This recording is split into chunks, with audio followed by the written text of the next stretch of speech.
எனது பேர் தேவதர்ஷன். இப்போ என்னோட கேள்வின்றதை விட உங்களோட அந்த பார்வை அதை பற்றி கேட்கலான்னு. எல்லாருக்கும் தெரிஞ்சது தான், இப்போ அயோத்தியில் ராமர் கோயில் திறப்பு விழா எல்லாமே பண்ணியிருக்காங்க. மேலும் அந்த நீதிமன்றத்தில் வழக்கு மேற்கொண்டு பாதி இடம் இஸ்லாமியர்களுக்கு பள்ளிவாசல் கட்டுற மாதிரியும் சொல்லியிருக்காங்க. மேலும் அதற்கான வேலைகள் என்ன மாதிரி நடந்துகிட்டு இருக்குது. மேலும் நீங்கள் சொன்ன மாதிரி நிறைய பள்ளிவாசல் அது மாதிரி மசூதிகளோ இடிக்கிற நிலைமையில் இருக்காங்க அப்படின்ற பேச்சுவார்த்தை இருக்குன்ற பட்சத்தில் அதுக்கான தீர்வு போராட்டம் மட்டுமே சொல்ல முடியாத பட்சத்தில் வேறு என்ன வழியில் ஏற்படுத்திக்கலாம்? சகோதரர் தேவதர்ஷன் அவங்க ராமர் கோவில் திறப்பு நிகழ்ச்சியை மத்திய அரசாங்கம் ஒரு பெரிய அரசு விழா போல் நடத்தியதை இதை பற்றி இஸ்லாமிய சமுதாயம் நீங்கள் எப்படி பார்க்குறீங்க அப்படின்னு கேட்குறாங்க.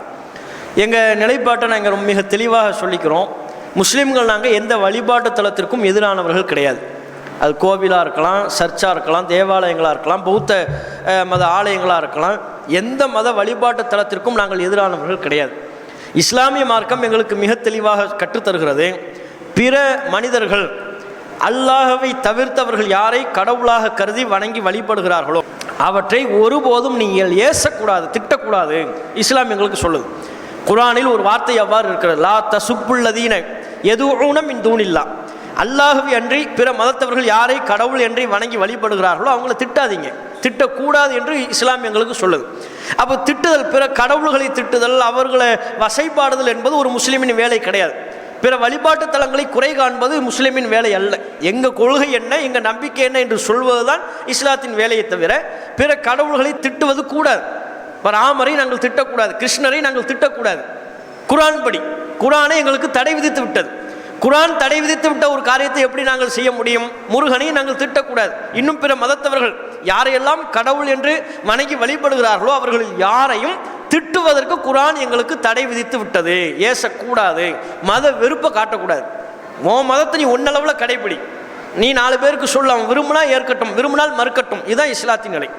அப்போ எந்த வழிபாட்டு தலத்தின் மீதும் எங்களுக்கு எந்த விதமான வெறுப்பும் கிடையாது. இது முதலாவதாக நாங்கள் பதிவு செய்து கொள்கிறோம். ராமர் கோவிலை பொறுத்தவரை அதனுடைய திறப்பு என்பது முழுக்க ஒரு வழிபாட்டு தல திறப்பு என்பதை தாண்டி அதில் மத்திய பாஜக அரசாங்கம் ஒரு மிகப்பெரிய அரசியலைத்தான் செய்திருக்கிறது. அந்த அரசியலை நாங்கள் வெறுக்கிறோம். பிற வழிபாட்டு தலங்களை நாங்கள் மதிக்கிறோம். அதே வேளை ராமர் கோவில் திறப்பை ஒட்டி மத்திய அரசாங்கம் செய்த அரசியலை நாங்கள் கடுமையாக வெறுக்கிறோம்.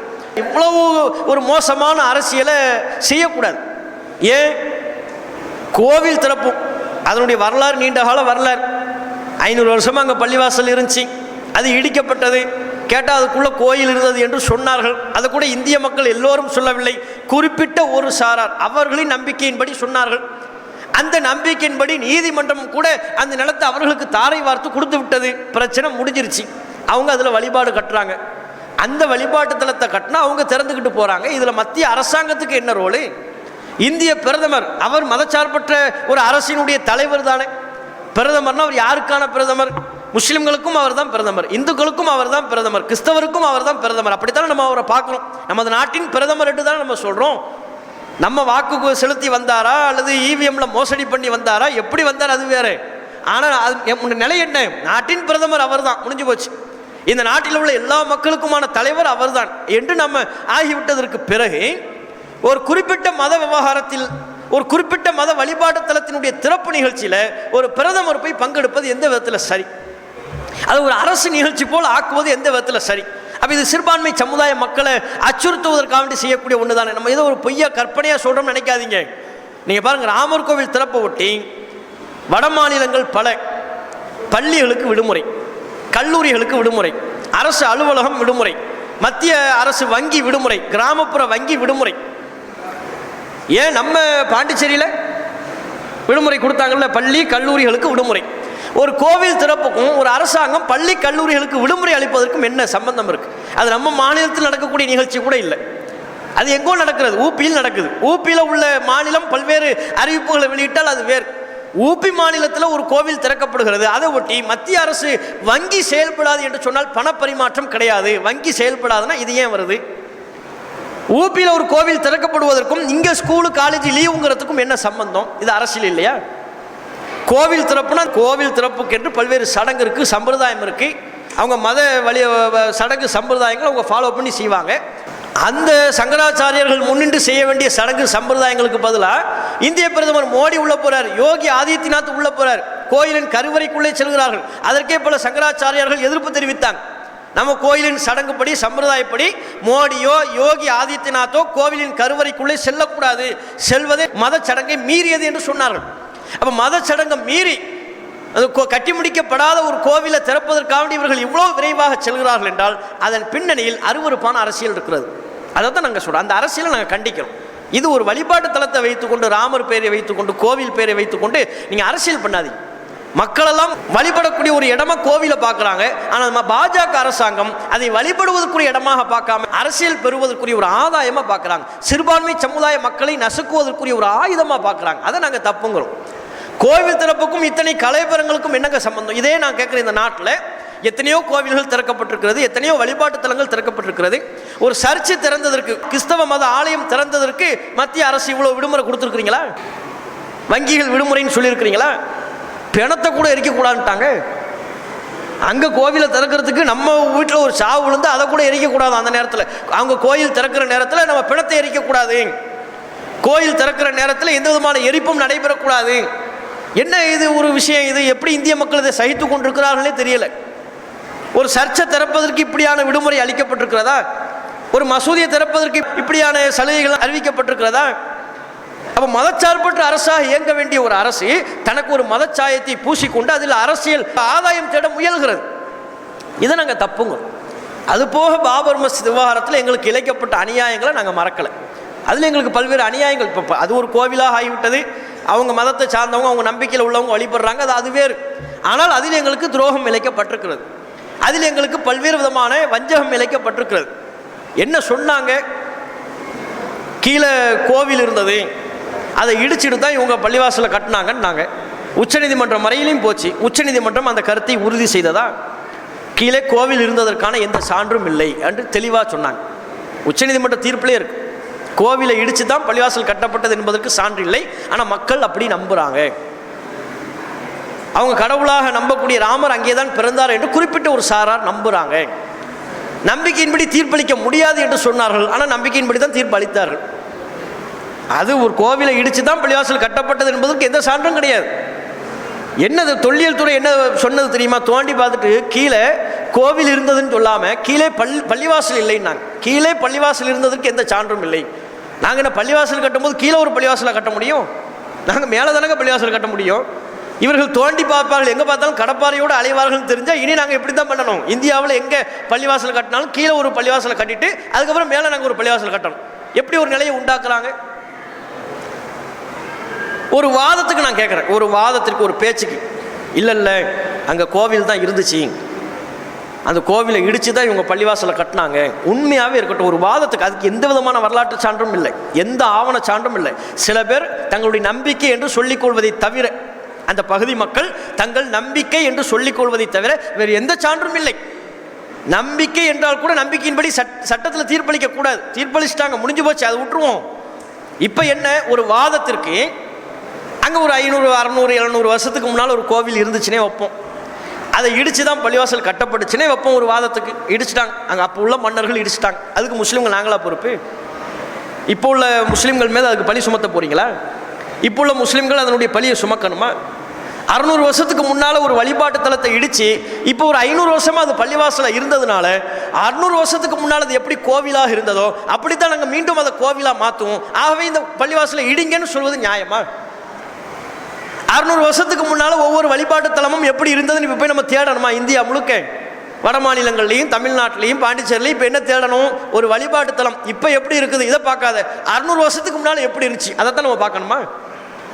600 வருஷத்துக்கு முன்னால் அது வேறு மாதிரியாக இருந்தது என்றால் இப்போ உள்ள ஆலயத்தை இடித்து தள்ளிட்டு அதை நம்ம அந்த ஆலயமாக மாற்றிடுவோம். இந்த முடிவுக்கு வந்துடலாமா? அப்போ எல்லாரும், அப்போ இந்திய மக்கள் எல்லாரும் கடப்பாறையோடு அலையணும், காட்டு மிராண்டிகளாக மாறணும்.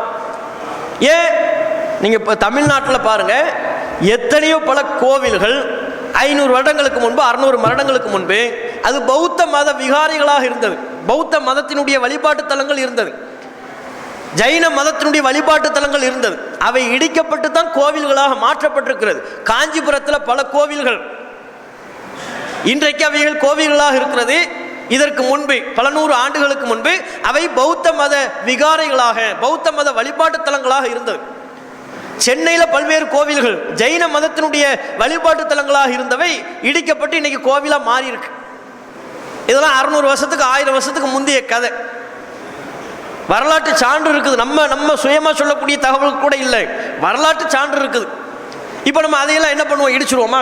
அந்த கோவில்களெல்லாம் இடித்து இது பௌத்த மத தலமாகத்தானே இருந்துச்சு, பௌத்த மத தலமாகவே ஆக்கிடுவோம். அப்போ கோவிலை இடித்து, காஞ்சிபுரத்தில் அந்த கோவிலை இடித்து அதை பௌத்த மத தலமாக்கணுமா? சென்னையில் உள்ள அந்த கோவிலையெல்லாம் இடிச்சு போட்டு அது ஜெயின மதத்தவர்களுக்குரிய வழிபாடு தலமாக ஆக்கணுமா? அப்போ என்ன நம்ம வரலாற்றில் நம்ம அடுத்தடுத்து போகணுமா, முன்னோக்கி பார்க்கணுமா? 500 வருஷத்துக்கு முன்னால் என்ன, 600 வருஷத்துக்கு முன்னால் என்ன, இப்படியா? ஒரு வன்மத்தை பரப்புவதற்காக இவர்கள், இந்த சங் பரிவார கும்பல்கள் முஸ்லிம்களின் மீது வன்மத்தை பரப்புவதற்காக இதையெல்லாம் பயன்படுத்துகிறாங்க. பார், முஸ்லிம்களா உன் வழிபாடு தலத்தை இடித்தவங்க, இந்த அச்சுறுத்தலை உண்டாக்குறது, இதை நாங்கள் தவறுங்கிறோம். இப்படி நம்ம பார்க்கக்கூடாது. இப்படி பார்த்தா பின்னோக்கி போயிடுவோம், நமக்கு மத்தியில் உள்ள சகிப்புத்தன்மை இல்லாமல் போயிடும். முற்கால மன்னர்கள் அவர்கள் செய்தார்களா இல்லையா என்பதே தெரியாது. எத்தனையோ பல சான்றுகள் இருக்கிறது, குறிப்புகள் இருக்கிறது. பாபராக இருந்தாலும் அவுரங்கசீப்பாக இருந்தாலும் அவங்களாம் பல கோயில்களை கட்டுவதற்கு நிலம் கொடுத்தார்கள், அந்த குறிப்பெலாம் இருக்கு. அதையெல்லாம் விட்டுவிட்டு கோவில் இடிச்சாங்கன்னு செய்திகளை சொல்லி அதுக்கு ஏற்ப பல்வேறு பொய்களை கலந்து முஸ்லிம்களின் மீது இவர்கள் தான் அந்த கோவிலை இடித்தவர்களின் பரம்பரை என்று அந்த பழிய முஸ்லிம்களின் மீது சுமத்தி ஒரு மத வெறுப்பை இவர்கள் திட்டமிட்டு விதைக்கிறார்கள்.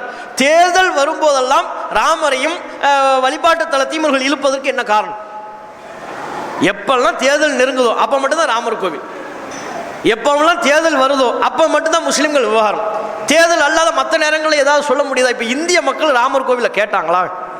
நான் உறுதியாக சொல்கிறேன், இந்திய மக்கள் ராமர் கோவிலை கேட்கல. இந்திய மக்கள் கேட்கறது வேலை வாய்ப்பை, இந்திய மக்கள் கேட்கறது விலைவாசி உயர்வை கட்டுப்படுத்த வேண்டும் என்று, இந்திய மக்கள் கேட்பது நாம் அனைவரும் ஒரு மத நல்லிணக்கத்தோடு வாழ வேண்டும் என்று.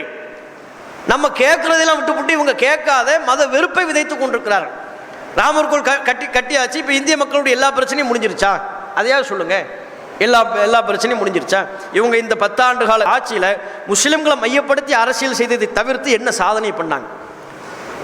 காஷ்மீருக்கு வழங்கப்பட்ட சிறப்பு அந்தஸ்தை நீக்கினாங்க, முத்தலாக்கு தடை சட்டம் கொண்டு வந்தாங்க, சிஏஏ குடியுரிமை திருத்த சட்டம் கொண்டு வந்தாங்க, ராமர் கோவில் கட்டி முடிச்சாச்சு. இதை தவிர்த்து இவங்க நாட்டு மக்களை செழிப்பாக்குவதற்கு என்ன திட்டங்களை கொண்டு வந்தார்கள்?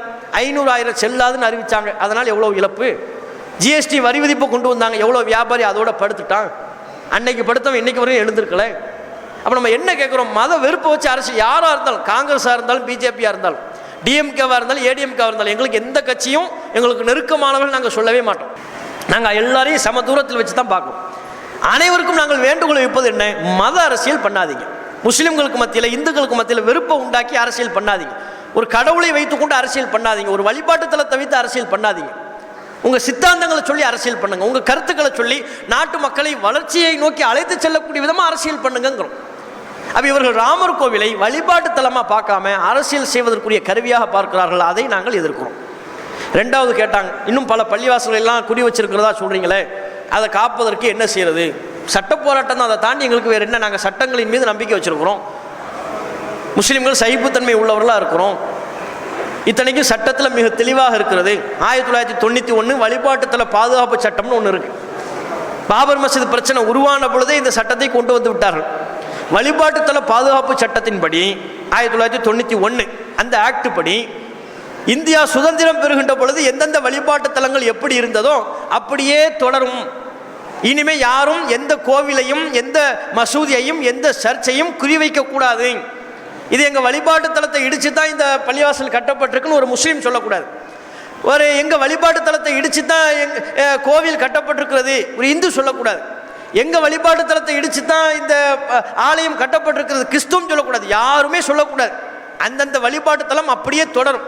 கோவிலாக இருந்தது கோவிலாக தொடரும், சர்ச்சாக இருந்தது சர்ச்சாக தொடரும், மசூதியாக இருந்தது மசூதியாக தொடரும். இதுதான் வழிபாட்டுத்தல பாதுகாப்பு சட்டம். 1991 இந்த ஆக்டை கொண்டு வந்தாங்க. இதுக்கப்புறம் பாபர் மஸ்ஜித் எக்ஸப்ட் பாபர் மஸ்ஜிதை தவிர்த்து, அதை தவிர்த்து வேறு எதுவுமே பேசக்கூடாதுன்னாங்க. இன்னைக்கு காசி மதுராவில் உள்ள பள்ளிவாசலையெல்லாம் குறி வச்சு அதனுடைய சந்தேகத்தை கிளப்புறாங்க. இப்போ நம்ம என்ன கேட்குறோம்? அப்போ வழிபாட்டுத்தல பாதுகாப்பு சட்டம் என்ன ஆனது? காசியில் உள்ள பள்ளிவாசலை கலாய்வு பண்ணுங்கன்னு வர்றாங்க. உள்ளுக்குள்ள பள்ளிவாசலில் லிங்கம் இருக்கிறது என்கிறார்கள். லிங்கம்லாம் ஒன்றுமே இல்லை. அங்கே இருந்தது என்ன தெரியுமா? பள்ளிவாசலில் தொழுகைக்கு வரக்கூடிய மக்கள் முஸ்லீம்கள் தொழுகையில் ஈடுபடுவதற்கு முன்பாக உங்களுக்கு நல்லாவே தெரியும், முகங்களை கழுவுவாங்க, கைகளை கழுவுவார்கள். அதுக்கு தண்ணீர் தொட்டி ஒன்று வச்சுருப்பாங்க, ஒசு கானா, ஒரு தண்ணீர் தொட்டி வச்சுருப்பாங்க. அந்த ஒசு கானாவில் ஒரு ஃபவுண்டைன், தண்ணீர் பீரிட்டு வரக்கூடிய ஒரு ஃபவுண்டைன் இருக்கும். அந்த ஃபவுண்டைனை வைத்துக்கொண்டு இந்த சங் பரிவார கும்பல்கள் சொல்கிறாங்க சிவலிங்கம் உள்ளுக்குள்ளே இருக்குங்கிறாங்க. ஃபவுண்டைனை, தண்ணீர் வரக்கூடிய அந்த ஃபவுண்டைன் இருக்குல்ல, அதை வைத்துக்கொண்டு சிவலிங்கம் இருக்கிறதுன்னு சொல்லி பள்ளிவாசலை இழுத்து மூடக்கூடிய வேலையை பார்க்குறாங்க. கலாய்வு பண்ணுங்கிறாங்க, தோண்டி பாருங்கிறாங்க, அங்கே கோவில் இருந்துச்சான்னு பாருங்கிறாங்க. நீதிமன்றமும் கீழமை நீதிமன்றம் அதை ஆய்வுக்கு எடுத்துக்கொள்கிறது, அந்த மனுவை எடுத்துக்கொள்கிறது. சட்டப்படி எடுத்துக்கொள்ளவே கூடாது. ஏன்? பாபர் மஸ்ஜிதை தவிர்த்து வழிபாட்டுத்தல பாதுகாப்பு சட்டத்தின்படி எந்த வழிபாட்டு தலத்தையும் இனி கேள்விக்கு உள்ளாக்க கூடாது, இதுதான் சட்டம். ஆனால் அந்த சட்டத்தை புறந்தள்ளி முஸ்லிம்களின் வழிபாட்டு தலத்தை கேள்விக்குறியாக்கக்கூடிய விதமான செயல்பாடுகள் நீதிமன்றமே இறங்குது. அப்போ உச்சநீதிமன்றம் நாங்கள் போகிறோம், உச்சநீதிமன்றம் அதை ஸ்டாப் பண்ணி வச்சிருக்குது, கலாய்வு பண்ணாதீங்கன்னு ஸ்டாப் பண்ணுறது. சட்ட போராட்டம் தான் இதற்கு தீர்வை தவிர அதை தாண்டி நம்ம நாட்டில் வேறு ஒன்றுமே பண்ண முடியாது, வேறு எதுவும் பலன் அளிக்காது, வேறு எதுவுமே இந்த நாட்டில் கை கொடுக்காது. சட்ட போராட்டம், சட்டத்தின் மீது நம்பிக்கை கொண்டு, நீதிமன்றங்களின் மீது நம்பிக்கை கொண்டு தொடர்ந்து போராடுவோமே, ஆனால் ஒரு காலம் கண்டிப்பாக நீதி வெல்லும். அந்த நம்பிக்கை இந்திய முஸ்லிம்களுக்கும் இந்திய ஜனநாயகத்தின் மீது நம்பிக்கை கொண்ட அத்தனை பேருக்கும் இருக்கிறது. இஸ்லாம் மற்றும் சமுதாய செய்திகளை அறிந்து கொள்ள தமிழ்நாடு தௌஹீத் ஜமாஅத் யூடியூப் பக்கத்தை உடனடியாக சப்ஸ்கிரைப் செய்து கொள்ளுங்கள். மேலும் பெல் பட்டனையும் கிளிக் செய்து கொள்ளுங்கள்.